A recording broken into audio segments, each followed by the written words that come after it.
Welcome to another edition of the Rap Soul Podcast. I am your boy 12 Kyle. I want to thank you all for tuning in as you do each and every week. Again, this is the Rap Soul Podcast. This is the intersection where we have discussion about music and artists from the 80s, the 90s, and the 2000s when it comes to rap, hip hop, soul, and R&B. Simply put, folks, this is the best music podcast that you've never heard until right now. Again, I want to thank you all for tuning in as you do each and every week. Shout out to those of you who are watching on YouTube. You see the title, Happy Birthday to Hip Hop. At the time of this recording, the day that this episode is being released, August 11th, 2025, it is officially the 52nd birthday of hip hop. So we want to say happy birthday to hip hop. It has widely been recognized that hip hop started on Sedgwick Avenue at a party that was hosted by a young DJ by the name of Clive Campbell. He went by the name Kool Herc. Shout out to Kool Herc. We appreciate you, we love you, and thank you for your contributions to this genre. But it's widely recognized that hip hop was started that night. Clive Campbell had an idea to raise some funds for some back to school supplies, I think for his sister or something like that. And he had a party jam in the basement. And that's where it's widely been recognized that hip hop started on Sedgwick Avenue in the Boogie Down Bronx, 1973. Now, what's interesting to me and now to you is that maybe about, I don't know, a good 25 miles away from the Bronx, there was a child in Newark, New Jersey that was 8 months and 2 days old. His name, 12 Kyle. So I've been around as long as this genre has been here. Now, granted, I'll be honest, I didn't know much about hip hop, and let's just don't get it twisted. It wasn't even referred to as hip hop back then. It was rap, right? I did not get introduced to rap probably until somewhere around 79, 1980, with the Sugar Hill Gang, with Rapper's Delight. And so my journey with this genre goes back that far, but I wasn't there day one. I'm not even going to sit here and tell you that. I was around day one, but again, I was in a crib somewhere in Newark, New Jersey, being very oblivious to the fact that this music genre was being started by Clive Campbell, aka Kool Herc. Nonetheless, again, it's turning 52 today. And I wanted to take some time out to wish hip hop a happy birthday and ask a couple of questions of myself as well as you, the listeners and the viewers, because I think it's very important. Hip hop is something that has obviously, like I said, been around for a while. It really has it hasn't shown any signs of slowing down.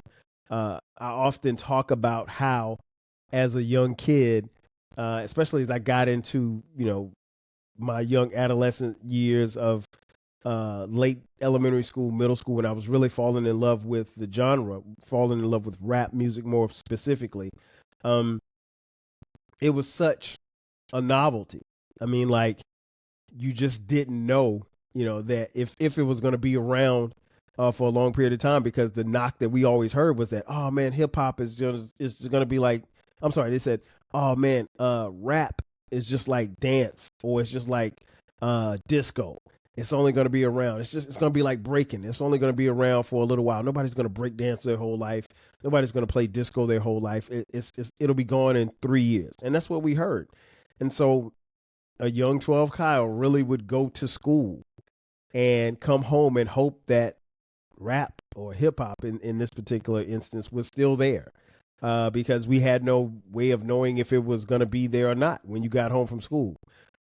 Funny thing to think about, but that's how we thought in the mid 80s. Nonetheless, it stuck around and it's still going to this day, and it evolved from rap into hip hop. So, I do have some questions. One question I have is, why is hip hop important to you, or is it important at all? For me to answer that question, hip hop is everything. It is extremely important to me because it is something that I've literally grown up with my entire life. in my formative years, a lot of what I did, a lot of what I accomplished was, I would say, inspired by, motivated by, or hip hop was right there. And it's always been something that has been there for me, for lack of a better term, like a friend. And it's always been important to me. I think one of the things that I always loved about hip hop was that it pushed me to open up and it pushed me to expand beyond my surroundings, beyond my hometown of Florence, South Carolina. It inspired me to be better. It entertained me. It kept me out of trouble. It kept me doing things that I like to do. And no matter what was going on in the world, I could always turn to hip hop and I could always get something from it. And I think that says a lot, because I don't know that you could say that about a lot of different genres of music. Now, some people can. I don't look at any other genre of music the same way that I look at hip hop. Hip hop is something that was made by people that look like me. It was made by young people that look like me. It was made by people who, made literally and figuratively made something out of nothing. Now hip hop is a multi-billion-dollar, thing. It is a culture. It is a way of life. It has been capitalized and scrutinized and monetized and any of the eyes you'd want to use. But it's important to me. It's always been important. I don't necessarily know that I'll ever, quote unquote, outgrow hip hop, because you can't outgrow something that grew with you. So that's where I am with that. Another question that I have is, where would you be without hip hop? Do you think that you would be where you are if hip hop didn't exist? The answer for me is very simple. No, because hip hop in a lot of ways saved me. And I don't mean like in the church form of saved me, or that I was going to be, a career criminal or anything like that, or I was going to sell drugs for the rest of my life. But hip hop gave me an outlet. It gave me a space to exist. And it gave me something that I think a lot of kids in my era didn't have: a chance. Now, I love hip hop. I love hip hop. Hip hop is in me. I am hip hop. But I'll tell you this: I never had a desire to rap one bar. As much as I love the genre, as much as I love rap music, as much as I love the albums that I grew up on and the songs that I grew up on, all million of them, there's never been a desire for me to rap. I did rap. I did record a rap song. Shout out to my boy Jay Fresh. That song is still somewhere on a floppy disk in his ASR 10. And I told him if that music ever saw the day of light, I'd choke him out. Because only he and I have only ever heard that recording. It was a song called Drop That Booty. But that's beside the point. Nonetheless, I had no aspirations to be a rapper.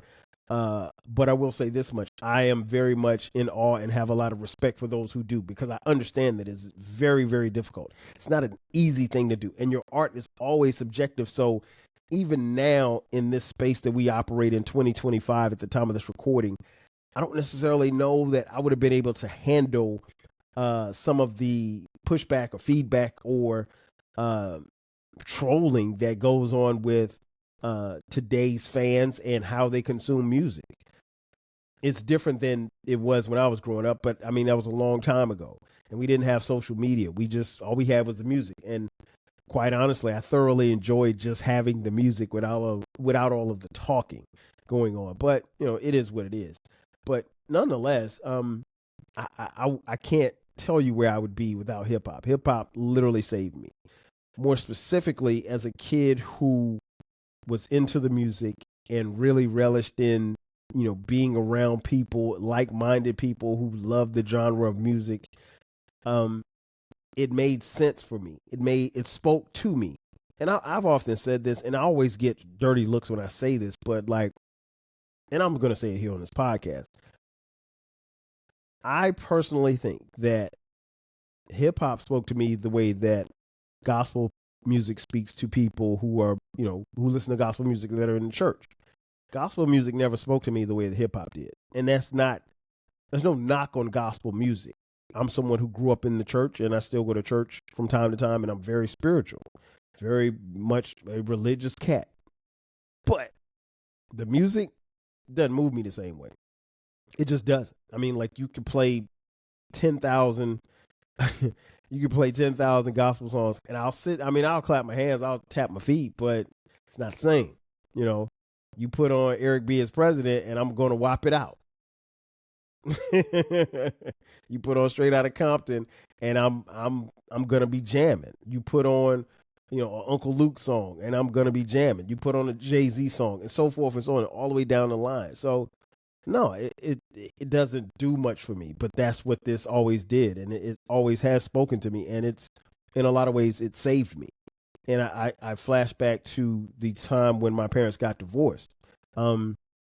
I think at that particular time, hip hop was definitely there for me, because if I didn't have hip hop at the time, there ain't no telling what I would have done, because the divorce came out of nowhere.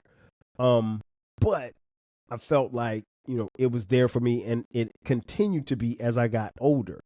It doesn't mean that I wasn't ever frustrated with hip hop, because I have been, and I've spoken quite vividly about, my frustrations with hip hop and rap, and how the music and the genre has changed, and changed for the worse. I'm not even going to hold you. It's in a lot of ways, it has changed for the worse. And in some ways, it's not the same hip hop that I grew up on, because, face facts, folks, I'm 52 at the time of this recording. I'll be 53 in December, right? But the cool part about it is I have an era of music that I listen to, and I can always go to that music, and I can always listen, and that music will always be there. That music that helped formulate who Young 12 Kyle would be is still there. So I can always tap into that music. That music is never going anywhere. Even if hip hop fell off the face of the earth right now, I still have that music in my possession, and I hold it very dearly and closely to my heart, as many of you do with your music. And so it's never going away. The last question I had is, how far can hip hop go? That's a great question. I really don't have a great answer for it, because hip hop can go as far as the people who are in it will go. Now, here's the thing. Within the culture, within hip hop culture, everybody that's in hip hop culture ain't hip hop. That's pretty clear if you open your eyes. That being said, it's up to people who are in hip hop's culture to cultivate the culture of hip hop, if that makes sense. And that has to happen continually. You have to uplift and push the platform. You have to push the music that you're going to put out. You have to be supportive of the music that you put out. You have to be willing to accept a lot of the music that's being put out. You also have the right to be critical about the music that's being put out as well, because, quite frankly, some of the music that's being put out in hip hop isn't as good as it should be. But if you're a fan, and if hip hop runs through your veins, then you have every right to say what it is that you feel about why the music and the genre isn't where you think it should be. But it could go, there's no telling where it could go. I mean, like, I never thought I could be watching an NBA game in Salt Lake City, Utah, on a TV channel, and you could hear Hypnotized by the Notorious B.I.G. being played over the loudspeakers in that particular arena. I would have never thought that would happen. If you told me it happened in Atlanta, at the stadium in Atlanta, at State Farm Arena, or if you told me that it happened in Madison Square Garden for the New York Knicks, okay, that's cool. That's acceptable, because, Atlanta, New York, but Utah, Salt Lake City, Utah, home of, John Stockton and Karl Malone, no, I would have never guessed. But the Notorious B.I.G. famously once said, "You never thought that hip hop would take it this far." Hip hop can go so far. It's come a long way, but it's got even farther to go. And where it goes, it really depends on not so much as my generation, but the generation that has followed us. Because for my generation, I think it's pretty safe to say, like, our hip hop ain't going nowhere. Like, we're still going to go see the people that we like to see when they come out on tour. In fact, just last night, I was at a concert for Little Brother. Shout out to Little Brother, they're on tour right now. They are on their final tour as far as they're concerned. And I saw him here in Atlanta. Shout out to the homie King Germ, who came through from Pod and Saved Our Marriage. King Germ drove up from Tallahassee to come see, Little Brother. And what's weird is that I've known King Germ for almost 10 years now and never met him in person. Finally got a chance to meet him and hung out with him last night at the concert. My homeboy Ryan from my crew from back home, he was here. He was there as well. So we all hung out. Shout out to Be Easy. Be Easy came through as well, and Chuck the Gambler. So we all were kicking it at the Little Brother concert. And that's the thing that I always loved about hip hop, was that hip hop has an innate way of bringing people together from all different walks of life. Even last night in that crowd, I could see white people, black people, Hispanic people, Asian people. I mean, straight, gay, LGBTQIA, a little bit of everybody. And everybody was in there to jam with Little Brother. Now, if you're watching this or you're listening to this, you don't know who Little Brother is, do yourself a favor and find out. They are a tremendous rap group, and I love them. And I've been a fan since day one. And so, but I love the fact that over my time, hip hop has been able to take me to places that I would eventually go to. And then sometimes it takes me to places I've never been before. I've never been in Marcy Projects before. I've never been in Cabrini Green projects. I've never been in the jungles in LA. But you listen to the music, and the music from these artists brings you to those places. And I never knew where Compton was. When Eazy said he was straight out of Compton, I didn't know what Compton was or where it was. Of course, you could use points of reference, but there was no internet back then, so I couldn't just look it up, right? But those artists from those different parts of the United States and quite frankly across the world have brought us together to really immerse ourselves into this music and this genre. And it continues to happen each day. And I'm thankful for that, because it wasn't always like this. I mean, there were times where hip hop was very ugly. There was times where hip hop was very dirty. The business of hip hop has not always been kind to its artists. Q-Tip from A Tribe Called Quest famously said, industry rule number 4080, record company people are shady. That ain't changed. They still are shady. But, it's been a pleasure to watch some of these artists grow. We've lost quite a few artists, and I've talked about it on this podcast as well. But more specifically, it's been a blessing and a beauty to watch people like myself who were young and very eager to take on the world. And we had a little battery in our back called hip hop, and it propelled us to do things that we didn't think we could do.